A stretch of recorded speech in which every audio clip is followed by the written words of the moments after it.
Летото е време кога базените се преполни, а водата е за солниште од горештините. Но во спортскиот центар Борис Трајковски тишина. Нема стартни свирежи, нема пливачки патеки, нема тренинзи. Само откор над покрив и катанец на вратата. Едно невреме ја отурна водата, а со неа и секојдневието на стотици пливачи. Следните 2 години, наместо да се бркаат секунди и медали, ке се чека реконструкција. Металната ограда го чува влезот, а овој надпис "Базенот не работи" е првото нешто што ги пречекува посетителите овде во спортскиот центар Борис Трајковски. Невремето не го создаде проблемот, само го оголи. Покривот беше последна талка што попушти во објект кој одамна бараше темелна санација. Наместо брза поправка и враќање во функција, базенот го чека долг ремонт, вели директорот Даниел Апостоловски.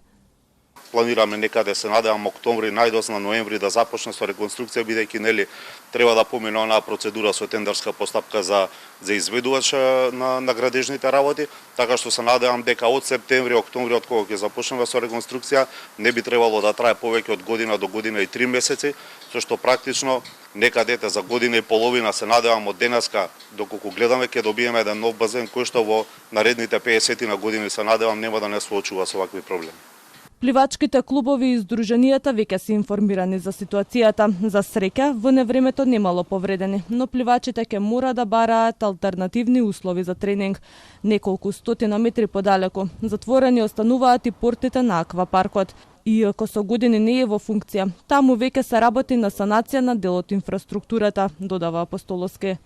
Во овој момент работиме на пумпите кои што се долу под земјата, кои што се многу на број, би рекол, и навистина се захтевни, голем зафат бараат. Во овој момент го работиме и тоа, така што се надам дека доколку овие работи кои што се покомплексните, би рекол, за работа ги завршиме ова лето, за наредната година на почетокот некаде февруари и март ќе ни останат оние финеси да ги дозавршиме. Се надевам дека веќе мај јуни ќе можеме да почнеме со финални подготовки од почнување со работа. Додека најголемиот спортски комплекс во земјава се подготвува за реконструкција, граѓаните бараат освежување на други локации. Работи базенот во Скопски аеродром. Таму влезот за возрастни чини 400 денари. Поради топло време имаме посетители, да.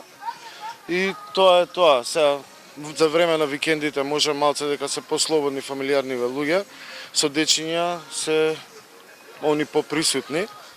Сепак бројот на јавни базени што не работат е поголем од бројот на оние што се во функција. Затоа многумина спасот од горештините го бараат во базените во приградските населби, кои најчесто се во состав на ресторани и хотели. Проблемот е уште посериозен за пливачите што активно тренираат. Во Скопје има само 2 затворени јавни базени со олимписки димензии. Спортскиот центар Борис Трајковски, кој сега е затворен, па на пливачите им останува да го користат само олимпискиот базен. Во Скопје исто така функционира и базенот во Сарај.